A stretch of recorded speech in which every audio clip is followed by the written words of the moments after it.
Hey, everybody, and welcome back. It's Inside the Force. Dave Cottingham here with Casey Cooley. Hello, everybody. Episode 301. We passed it. Officially in the 300s. Yeah. So, feel pretty good that we made it this far and we're still trucking along, right? Yeah, we did. We finished recording 300. We're like, well, that's it. We're done. I know. Right? We kept going. Kind of felt like, we were reminiscing and felt like, we're, we've done all we wanted to do. Yeah. No, we're still going. So got some good Star Wars stuff to talk about. And then a little bit of a topic that's kind of in the rumorville now, but it's fun to think about, which is the shared universe of Star Wars that's possibly on the horizon. So we do want to talk about that as our kind of main topic. But there are some news things to talk about. The one big one I would say right now is it's something that we all hoped wouldn't happen, but I think we all expected it to happen, which was the cancellation of Star Wars Celebration this August. But I think the biggest surprising thing, Casey, is that we're not getting it until 2022. Yeah. Jeez. That's crazy.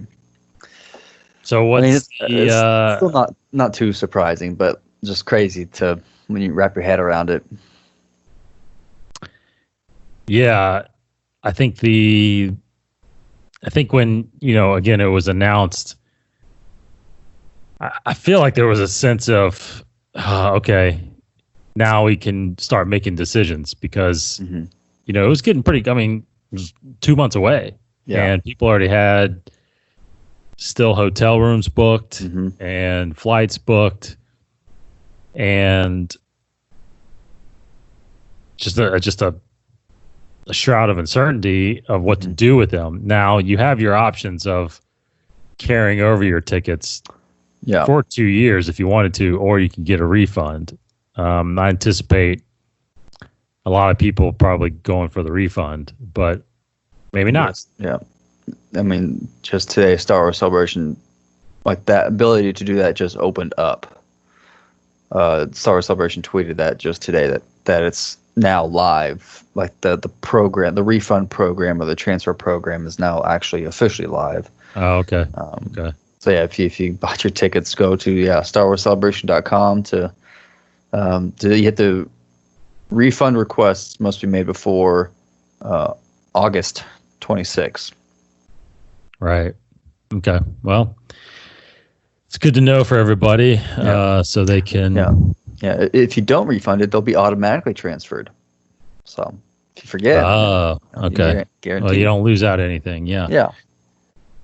It's just a hard thing to determine 2 years from now what you're going to do, right? Yeah. So, where you're going to be and what you're going to do, but it's right back in Anaheim in 2022. Makes complete sense that they're not going to do anything next year because D23 is next year still, at least planned for August of 2021. So I anticipate a lot of Star Wars stuff will be announced at D23 as well. Right. Especially them having probably a Disney Plus panel and all that stuff, because it sounds like what's the focus right now of Lucasfilm is Disney Plus. Yes. So we'll anticipate that. But I mean, I don't know. Do you think we're just going to get the normal website, Twitter announcements going forward this year as far as what we're going to get maybe from, when's Cassian coming out? When's Obi-Wan coming out? When's the Taika Waititi film coming? There's a lot in the works confirmed, and we just don't know anything about that. Things that we were probably going to expect to get in August of this year. Do you think we still get something like that this August? I mean, I like to think that there's still going to be some kind of, I would love if they still had some kind of virtual, like Star Wars, like a special Star Wars show kind of virtual event, because they always had their show live at Celebration.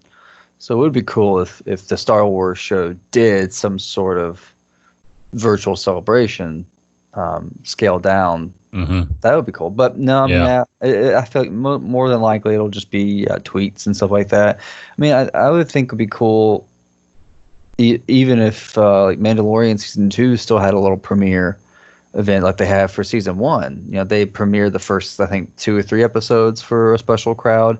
They had a social media event prior to that, or maybe it was right after that. I can't remember. But that would be kind of cool if they had little special events for specific shows or things. But no, I feel like it's going to be mostly Twitter.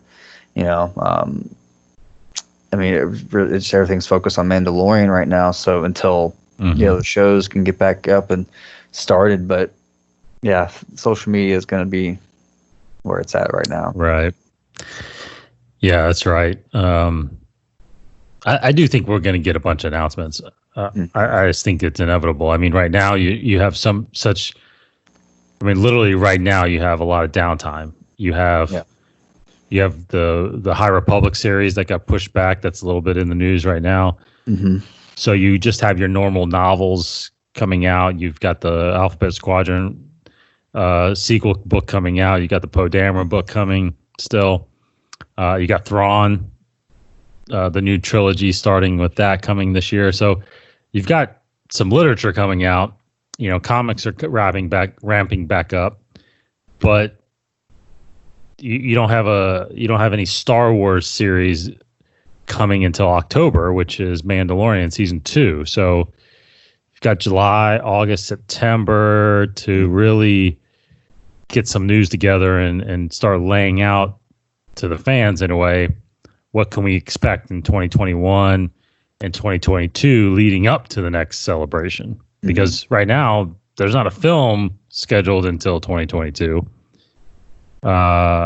which I think that's still the case, right? There's still a December. Yeah, I mean, but I've heard mixed rumors about that too. Yeah, there's rumors out there that'll get pushed to like 2024. But that's the rumor is that's expected to be the Taika film, and then Rian Johnson will be after that. But you know, everything's so uncertain right now. So uncertain. And I keep hearing rumors about an animated series, but there's nothing, you know, and that's kind of my next bit of news is that animated series, there's rumors out there that it's connected, it's not the Clone Wars, but it's characters from the Clone Wars that'll be in a new animated series. And right now the rumor is that it revolves around the Bad Batch team. So this is after the Clone Wars. So whatever they're doing beyond the Clone Wars, I don't know. Is that something you want to see? It just depends on what they're doing. I mean, what would they be doing besides just giving another Rebels-esque show? Like, are they trying to fight the Empire? Or were they conscripted to be stormtroopers? You know, the Bad Batch are the stormtroopers. Which would be kind of cool because a show revolving around a group of stormtroopers. I don't know, but it's kind of dark to me. But I don't well, one thing we don't know either is were their chips functioning during Order 66. So, you know, they went off. I mean, Echo. I'm guessing they didn't remove his chip. Still, maybe his got messed up and. I mean, that would be a cool dynamic if he didn't turn and the Bad Batch did and he helped figure that out. I don't know. And I can't see where that would go unless, I mean, there's a couple of ways it can go, but yeah, it's just, I mean, they're great characters. Don't get me wrong. I think everybody wants to see more stories of them. I think we always assumed it would be just other Clone Wars era stories. Right. Post. I mean, I'm all for anything that's in that era between 3 and 4. So, I mean, sure. If Filoni's behind it, I'm sure he's guiding it. If this is a real thing, but I don't know where it could go. I have no idea. Yeah, I don't know either. But that's just a big rumor, so we won't really spend too much time on that. I guess the other the big announcement from Lucasfilm that we talked about last week was the announcement of the next EA game coming, which is landing in, was it October or November? Can't remember. But Star Wars Squadrons, that is coming. I think it's October, actually. Right, yeah. But we recorded last week prior to the new trailer coming and dropping. So that dropped a day or two after we recorded last. And we've been watching that over the last couple of weeks. Or last week, they released the announcement trailer, in a sense, which was kind of story driven, just some images. But then they announced, then they released a gameplay trailer towards the end of the week. And some details about it. There's a 5-on-5. Basically, that's kind of what the whole premise of the game is, a 5-on-5 squadron that you team up with, 5 rebels and 5 Imperials. And you just go after each other, dogfighting. Yeah, there's different modes of fighting, different strategies, but it's very strategy based, which does sound very cool. That it can go a number of ways based on everybody's skills and whatnot. I'm very curious. I mean, they didn't go into detail really about the campaign aspect of it. No. The rumor is still that it's not really even a big deal. It's more so multiplayer, which is fine. I mean, but I'm very curious to see what even the campaign is, because it's set after Return of the Jedi, so kind of in that aftermath-esque Shadowfall kind of let's say Alphabet Squadron era kind of time where New Republic is brand new. So again, that's a relatively now untapped time period, at least on like a mainstream side of things. It's all about books and stuff like that. So this video game will be the first time. Battlefront 2 kind of also tapped into it a little bit, but no, I mean the gameplay looked great. The look of the game looks awesome. I think it is pretty incredible that they're doing VR aspect of it as well. That's, you can play it as VR or play it as a traditional console game. So it's pretty cool how they're pushing kind of that aspect of gaming, and that I'm excited, but it's not like it's not like a Fallen Order type thing where it's a in-depth story that will span like 20-30 hours, and getting to really know these characters. It feels like it's going to be much smaller, Yeah, we'll have to see. Yeah, we'll have to see. The big thing that was revealed, which I think got a lot of fans going, was when it showed a little bit of the campaign modes, your character, because it looks like you either pick what side you want to be, or it bounces back and forth between an Imperial and a Rebel. Yeah, but it looks like you're trained, or your squadron leader or whatever on the Rebel side, it's Hera Syndulla, and then on the Empire side, which is crazy, is actually Ray Sloan. I know. So wild Ray Sloan, who has grown exponentially in the novels, has become a very popular character, and people have been screaming for her to become a live action character, which this is that first step. She's going to end up being in a video game. But I think the campaign mode is going to be very similar to what we got in Battlefront 2. Which is about the same era. I mean, I don't think it's the Battle of Jakku, but it seems like it says that it's a very important battle in this time period. So I think it's Vanguard, right? Is the squadron? Vanguard, and I meant to look it up. I want to say Riot. Riot Squadron is the Imperial side. Right. Could be wrong about that, but so very interesting. we'll check it out. I mean, I'll definitely buy it. I mean, I'm not gonna not buy it and play it. Yeah. But I think it's very interesting. I would love to try the VR. Unfortunately, I don't think I have the ability to. I have a Quest, but it's not going to be on that. It's going to be on PlayStation VR, which I have an Xbox. And then I guess there's a PC VR system that it's going to be on. I'm assuming something like that. I don't know, but yeah, it's gonna be killer. I think. I mean, the dogfighting multiplayer. I mean, I got kind of bored with the Battlefront. I just never played it enough to be really good at it. And after a while, you just get dominated. Yeah. So I'm more into the campaign. That's why Fallen Order was perfect for me. Mm-hmm. They need more games like that. Mm-hmm. So we'll see what comes of that. But yeah, did you look up the actual date? I think it was October. I think 2nd or 4th. Yeah, early October. But and I was excited to see the cast of characters on the Rebel side. Mm-hmm. Like they're there's a Trandoshan one. There's all kinds of aliens and characters, and it's really fun to see. And there's Wedge.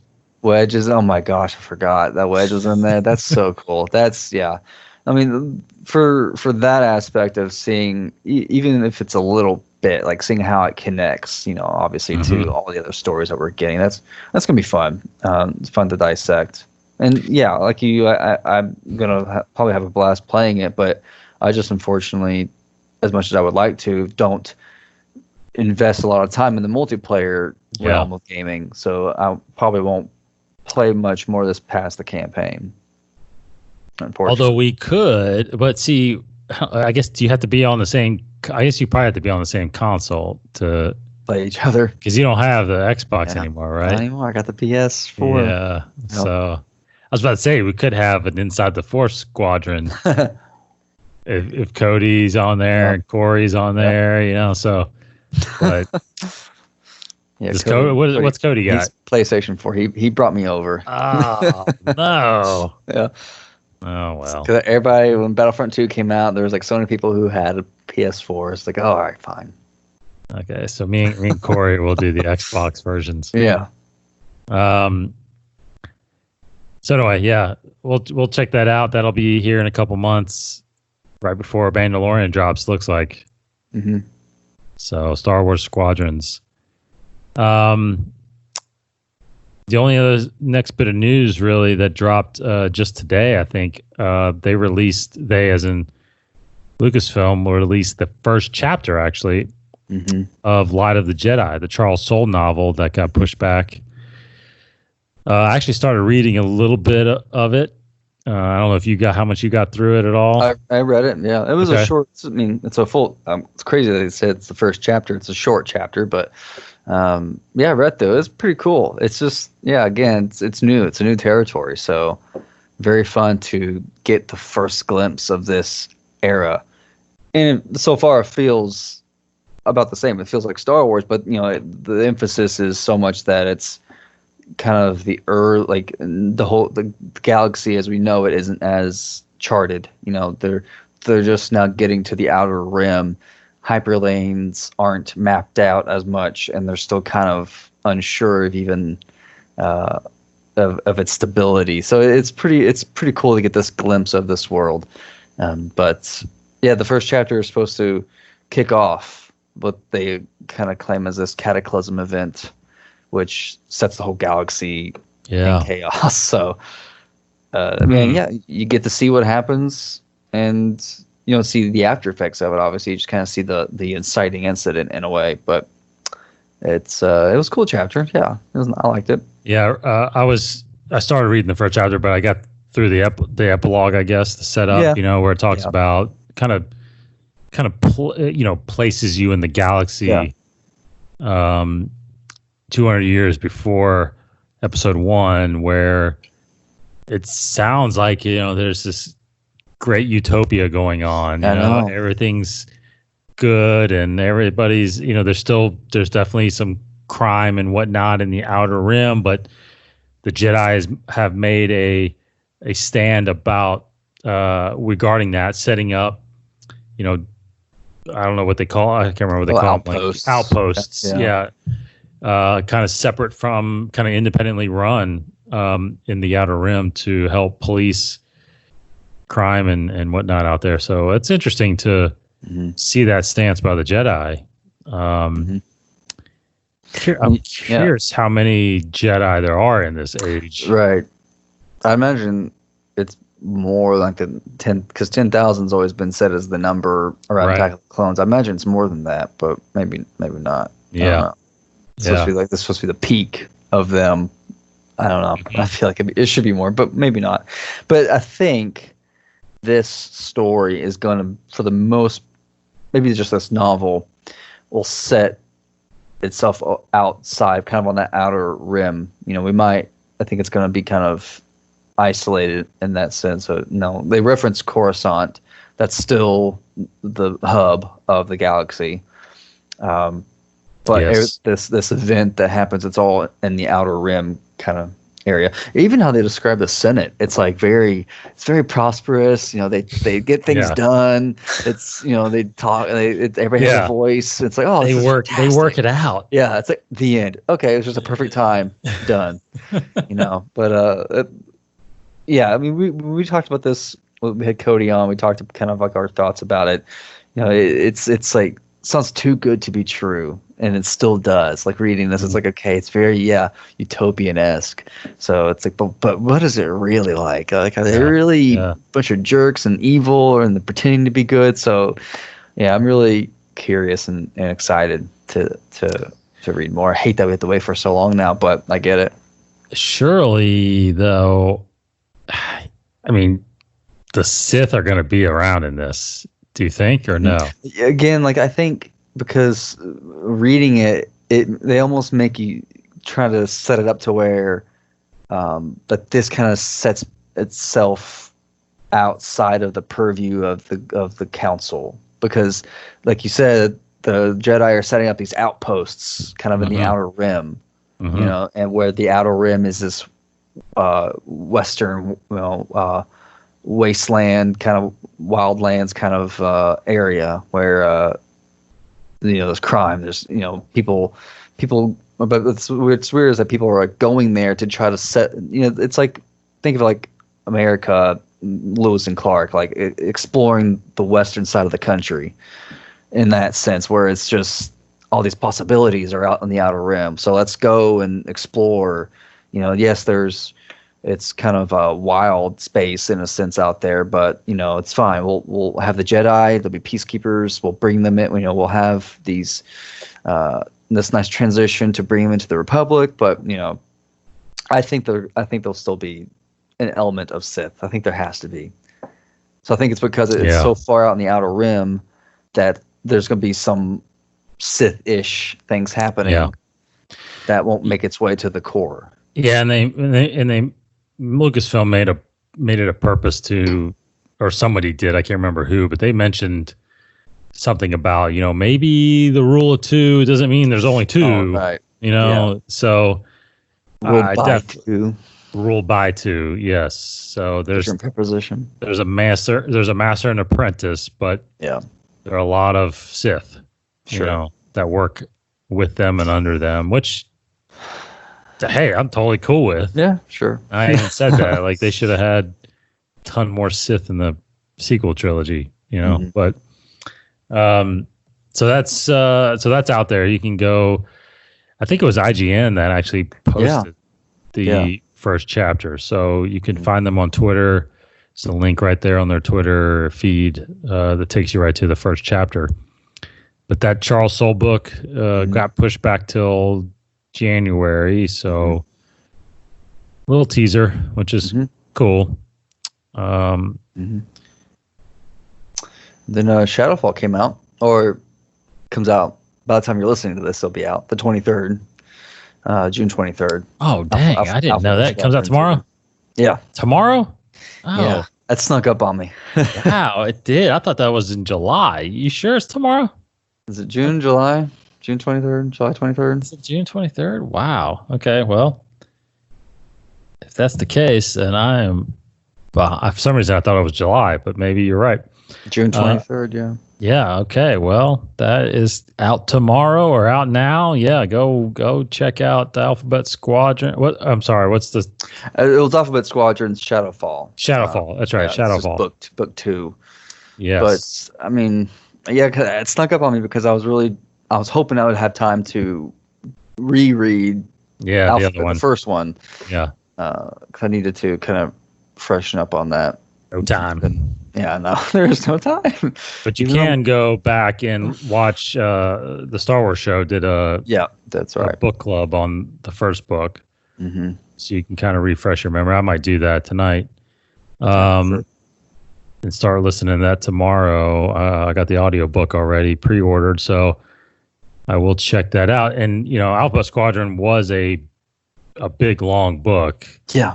I think the audio book was 14 hours or something like that. So exactly, because that's how long it took. I listened to it the entire time from driving from Lexington to Fort Myers, Florida, which is 14 hours. So wow, yeah, it's perfect. So you got all of it in one. Yeah, that's the best way to do it too, if you can, because I have a tendency, listening only when I'm driving or doing the yard, and so it takes some time. But that's good you mentioned that, because on the novel side, I was going to mention Queen's Peril. You read the early copy of that. I listened to the audiobook, which is very easy. I think we're going to do a review video of that here very shortly with Hannah Burr, and because she's got some big opinions on that, which is good. So, and I'm sure she's going to dive into Shadowfall here too. So, we're going to have our own little book club here soon. Don't know what it's going to call it yet. I'm thinking of names right now. So, but that'll be look for that on our YouTube channel coming. So good, good novels coming out. So that's good. Like I said, I think the next book would be the Poe Dameron book, which you got an early. I think you got an early copy of that, I got right? An early copy of that, but I think because I'm actually getting a little confused. I also got the early copy of the Clone Wars anthology, Light and Dark, and I think that's August. Yes. I'm trying to think. 'Cause I think they're kind of relatively close to each other. They are. Freefall, Poe Dameron Freefall is August 4th. August. And I think, the Clone Wars one is later. That might be September then. Yeah. And then Thrawn got pushed back, I think, to November. Mm. So August 25th is the Clone Wars. So end of August. Oh, okay. So both of those are in August. Yeah. And Thrawn will be later this year. And that might be roughly the rest of the novels, I think, that are out. With now that all the High Republic stuff got pushed to next year, because all those were going to be dropping right around Celebration. Mm-hmm. So that was probably the indicator that Celebration was getting canceled, was the delay of all the High Republic stuff. Okay, so speaking of kind of in lieu of that topic of new eras and new stories, there is another rumor out there, and I wanted to kind of just play around with that a little bit on our main topic here, and that's the idea of a shared universe coming to Disney Plus is what they're talking about. Now, I will, because if you're hearing this for the first time, you may have the same questions we did, which is, okay, what does that mean for the Cassian series and the Obi-Wan series? And part of the rumor is that those are not going to be reoccurring series. Those are just going to be kind of one-off miniseries in a sense, right? There's going to only be 5 or 6 episodes of Obi-Wan. That's it. Mm-hmm. There's only probably going to be 5 or 6 episodes of Cassian. That's it. Cassian will probably lead into Rogue One. Mm-hmm. Obi-Wan will, Obi-Wan, I feel like you could do several seasons, but yeah, for sure, it doesn't sound like that's going to happen. Mm-hmm. But what we're hearing as far as rumors go is that all the other characters that we're hearing that may pop up in The Mandalorian and possibly get their own spin-off shows,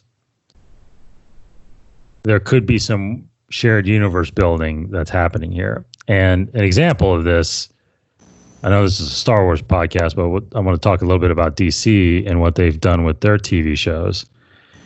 For those of you who don't know, Green Arrow started a TV show called Arrow 8 seasons ago, 8 years ago. And they kicked off what's called the Arrowverse on the DC CW network. And eventually they spun off a show with The Flash. They brought Supergirl into that universe. They brought the Legends into that universe, which had a lot of the secondary characters. They even linked Constantine, the NBC show. They brought him into it.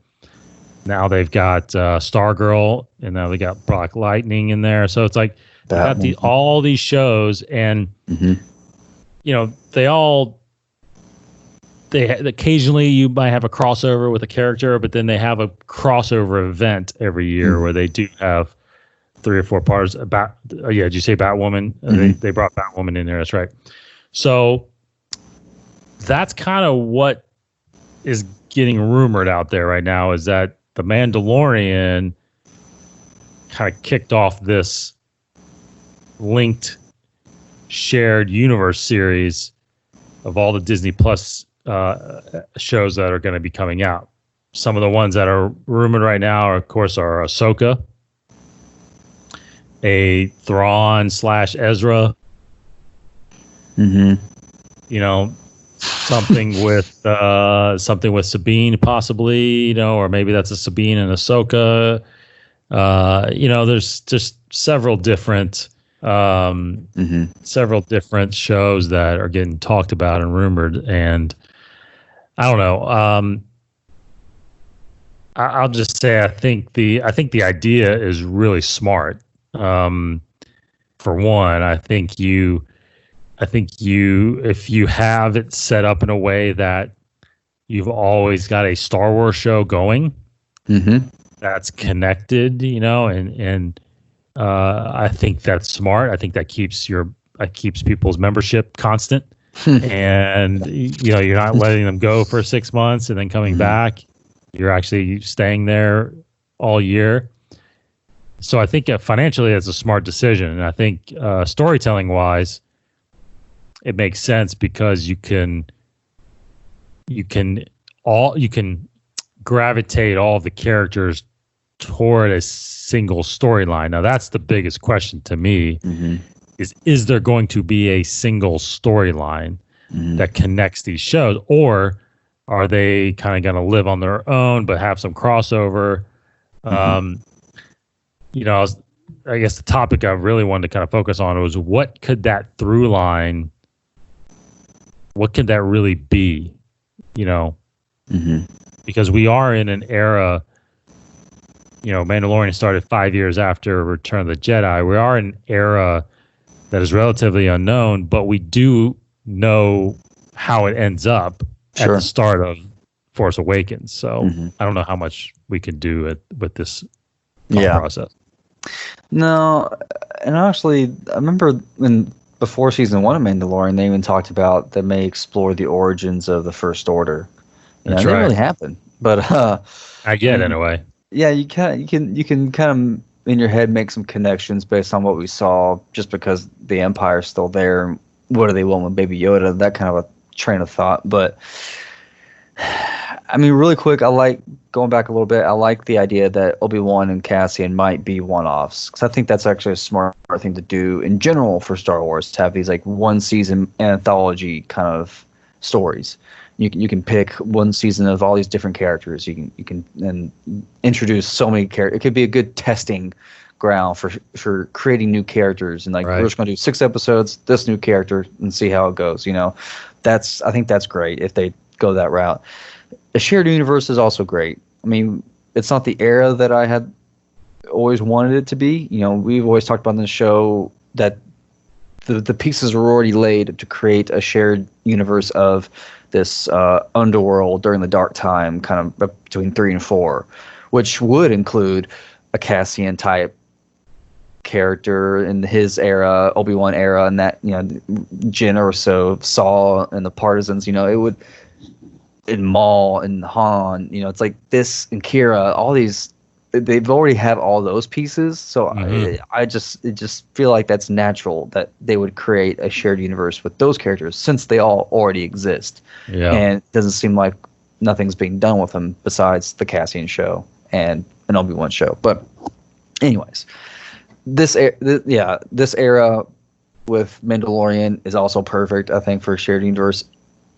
I mean, it could hopefully put to bed the final remnants of the Empire. I mean, Jakku honestly did that, but I get it. There's still probably these little ancillary strings like we have with Moff Gideon. It's like, yeah, there's probably little remnants still around. So maybe this could finally put that to rest. Maybe Thrawn coming back will try to resurrect it like he did in the original Thrawn trilogy, in the old in Legends. Kind of did that, but yeah, so there's a story there. I think it could lead to something. I hate that it would lead to, once again, the Empire coming back and fighting off the Empire once more. That's just, we've done it 1,000 times at this point. But we talked offline, kind of the thought of it could be the Yuuzhan Vong. That's Filoni. What a classic Filoni move would be to use unused stories from his previous work. And so he's already done that with Mandalorian a little bit, and these little pieces from his other works. I think Yuuzhan Vong would be great. However, for me, I don't like it. One aspect is because that's too big. That's too big of an event. And there's no Jedi. No Jedi around. But like you can't have a galaxy-wide conflict without bringing in the legacy characters that are around, and Luke, yes, Han, Leia, Lando, Mon Mothma. I can see coming into this. She's that kind of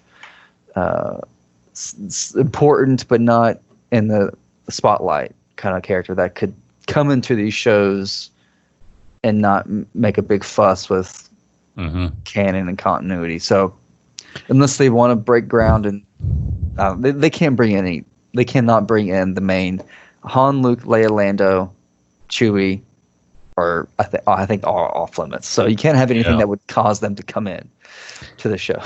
Which means you technically, and I should know this, but I don't know where. I can't remember where Luke's temple is that he is training the Jedi, but you can't really, you almost have to keep all of this out in the Outer Rim or in the unknown regions, because that is where the Republic would have a hard time, sure, still reaching that deep into space at this early time in the rebuild process. So you probably can't do anything closer to the core worlds. You can't get close to Hosnian Prime. You can't probably do anything on Coruscant or Trangilla at this point. I think, I don't know, at five years in, there's been talks that they have started moving the Senate around, and I think the first move was that it actually gets moved to Chandrilla, where Mon Mothma is from. So I think most of the stories do have to take place out where they are now, which is Tatooine and Navarro and Mandalore. As we say, Mandalore is a good play, and Lothal, is Outer Rim. That's right. Which makes sense for if what we're saying comes to be, is because Ahsoka, Sabine, Rex, even Ezra, Thrawn, kind of. Yes. So I can totally buy it. I just don't know. It's hard for me to buy it immediately, like all these different characters having their own shows and coming. I mean, I know it's possible, but it's just I can see, Ahsoka, Ezra, Thrawn, Sabine, but where does Mandalorian come in? It just depends on what happens in season 2. If Ahsoka shows up, if Sabine shows up, because it's like now the rumors are everybody is gonna pop up in season 2 of Mandalore. Yeah. So it's just I don't even know. I'm just gonna wait just wait and see what happens. And then I'm all for Ahsoka having her own show. I think that would be really cool. I think that's what she needs. Ezra, Thrawn having their own show, that seems strange that they would be the central characters unless geez, it just seems like a strange choice if that's gonna not my first choice, but that doesn't mean anything. So yeah, I think the it is hard to wrap your head around what's going to happen in season 2 of Mandalore. That doesn't seem like it's just an introduction to more, or a reintroduction to these characters.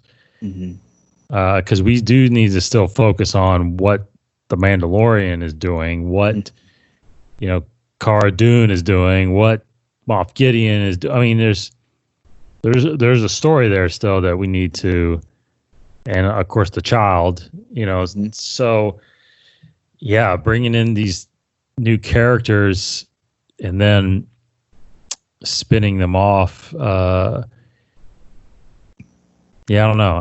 It's hard to wrap your head around. I think I mentioned this on a previous show. It's like I think we're gonna be floored every episode of Mandalorian. It's like, what was that? Yeah, I mean, you think if they the crazy idea would be, that Mando, all the characters, Mando, Cara, the baby, even Grief, somehow, if they're all on this journey together, I don't know what would get Grief off of off where the planet and with Cara. So I can't imagine them all kind of going to the Outer Rim, trying to find Baby Yoda's family. But that's to me how it could all coincide, as if on their journey to find the kids' homeworld,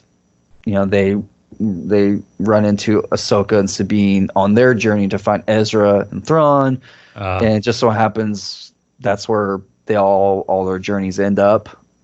So I don't know. Maybe Thrawn and Ezra ended up on Baby Yoda's homeworld. That's crazy, like coincidental, but I can see it happening. But I don't totally buy the characters of like Mando, not necessarily Mando, but like Cara and Grief going just following and going out that far. I feel like that their stories, it was pretty solidified that their stories are there on in that area where they ended up, but who knows? Anything could happen. So yeah, I'm open to whatever. So how many of these shows do you think is there a number of shows that's too many to be in this shared universe? Because I tend to, even though I love the DC shows, I tend to sometimes think that there's too many because I can't keep up with them all. The Arrowverse, absolutely. I'm so far behind. Yeah. But, those are 22 episode seasons. A little harder to keep up with that versus, 8 to 10 episode seasons. Especially if they're all 35, 40-minute long episodes. Exactly. Catch up pretty quick. So... But is there a number? Is there is 5 shows too many? Is 3 shows too few? What do you think about that? I like 4 shows. I think that's a good solid base. If they want a show every quarter, like what this rumor says, like the whole year, every single week, the whole year, you pretty much are watching Star Wars, which that's beyond what I've ever dreamed of. So I think that's perfect. I'm not gonna complain about any more, any less than that. I think that's a perfect amount. And If they want to do an animated show, the more the merrier. But that's too many. Yeah, sure. I think there could be too many. Again, for that point of hard to catch up on everything. Because I think the Arrowverse is a good testimony to that. The other kind of DC TV universe you have with Doom Patrol and Swamp Thing, even though that was canceled, and all the shows kind of on that platform. You don't have the very many, but they came out with so many so fast, I feel like. Yeah. If they're already thinking of 4, or we have Mando, if they're already thinking of 3 other shows on Disney Plus at Star Wars, I mean, that's a lot right off the bat. But if they do space it out like that, if they do every quarter, then I think it's definitely possible. And I don't think it's too much fatigue, if that's the concern. Yeah. I mean, for me, it's not. But No, and I think they're look, they're trying to make some money from Disney Plus, and it just makes sense to shift the focus to that right now, and away from theatrical releases, just so people could put their money somewhere else right now. For the next year or two is what it looks like. So it's smart. I mean, business-wise, I don't disagree with it at all. I think, with the theaters, the future of theaters is relatively unknown right now. When people can actually go back and start, they keep pushing these movies, back and back, like Tenet and Wonder Woman and Mulan, and all these movies are getting pushed and pushed constantly. So who knows when we're actually going to be able to go back to the theaters. But even 2 years from now, when everything's maybe hopefully died down by then from COVID, Star Wars has to, I hate to say it, but they have to hit a home run in the next theatrical release.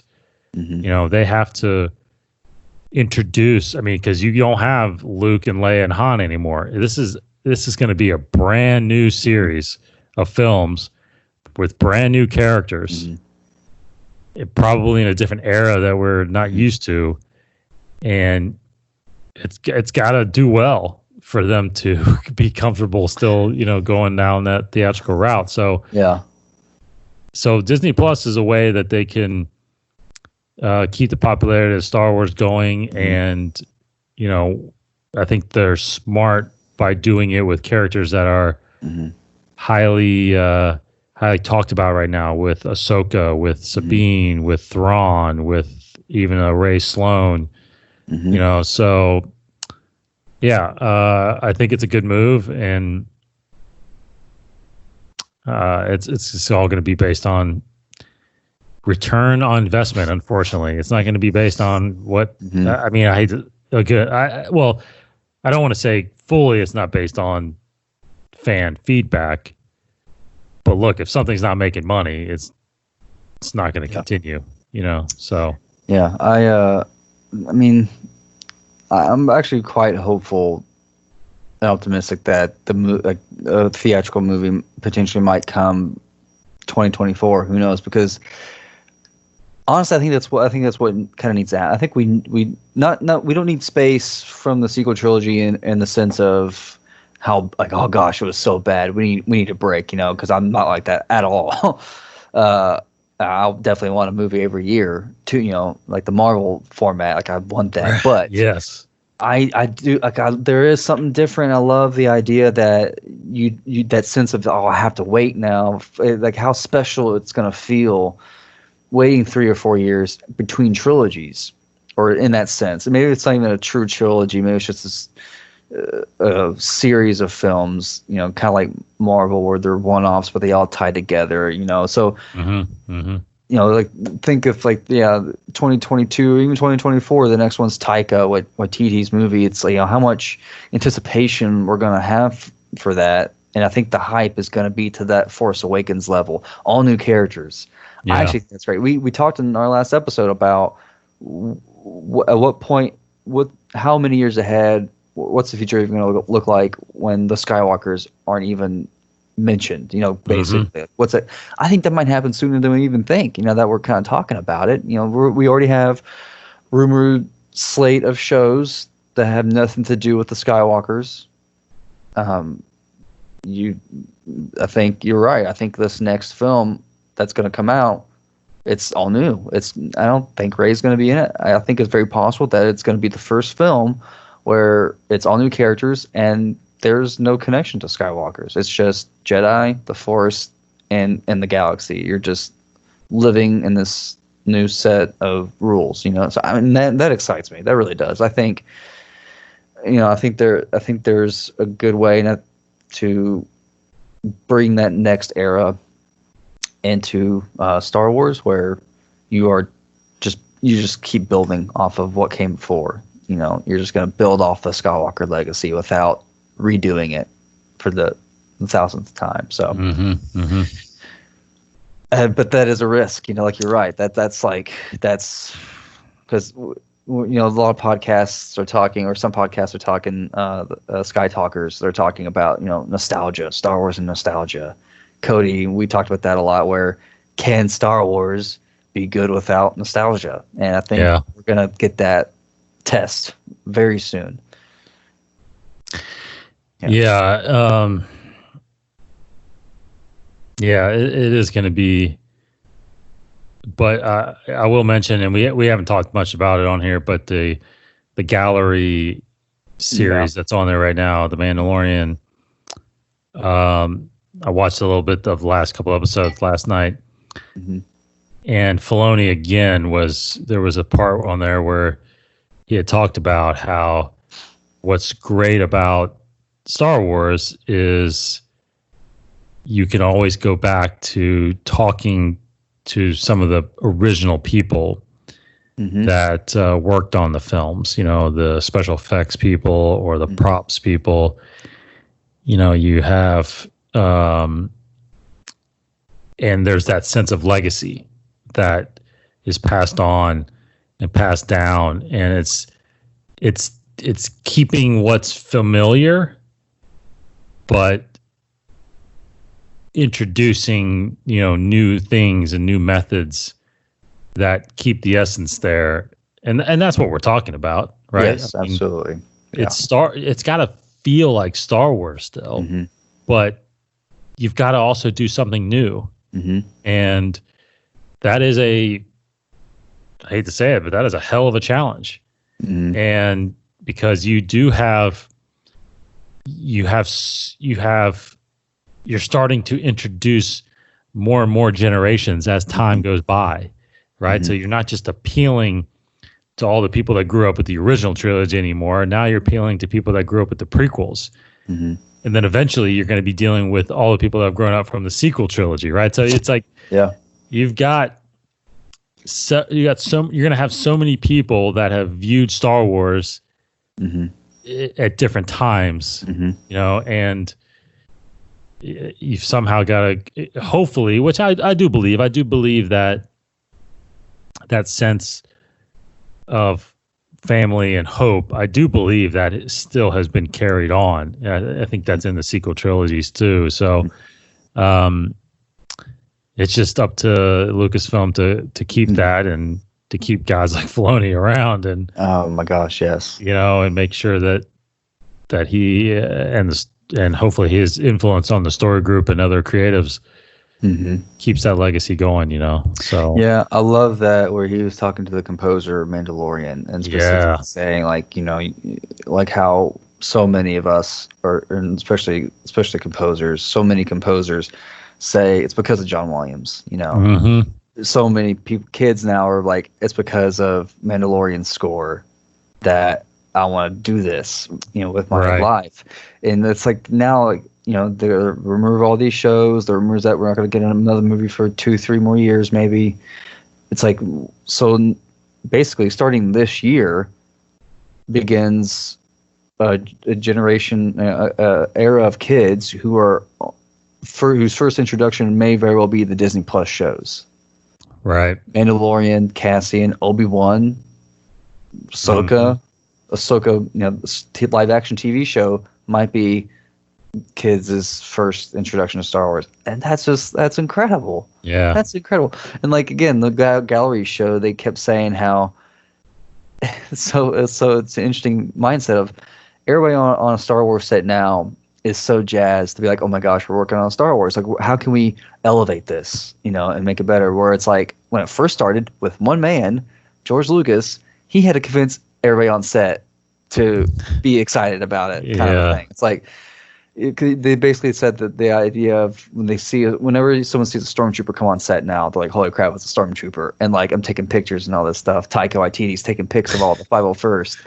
It's like, well, back then, Stormtrooper walks on set of A New Hope, and they're like, what is going on?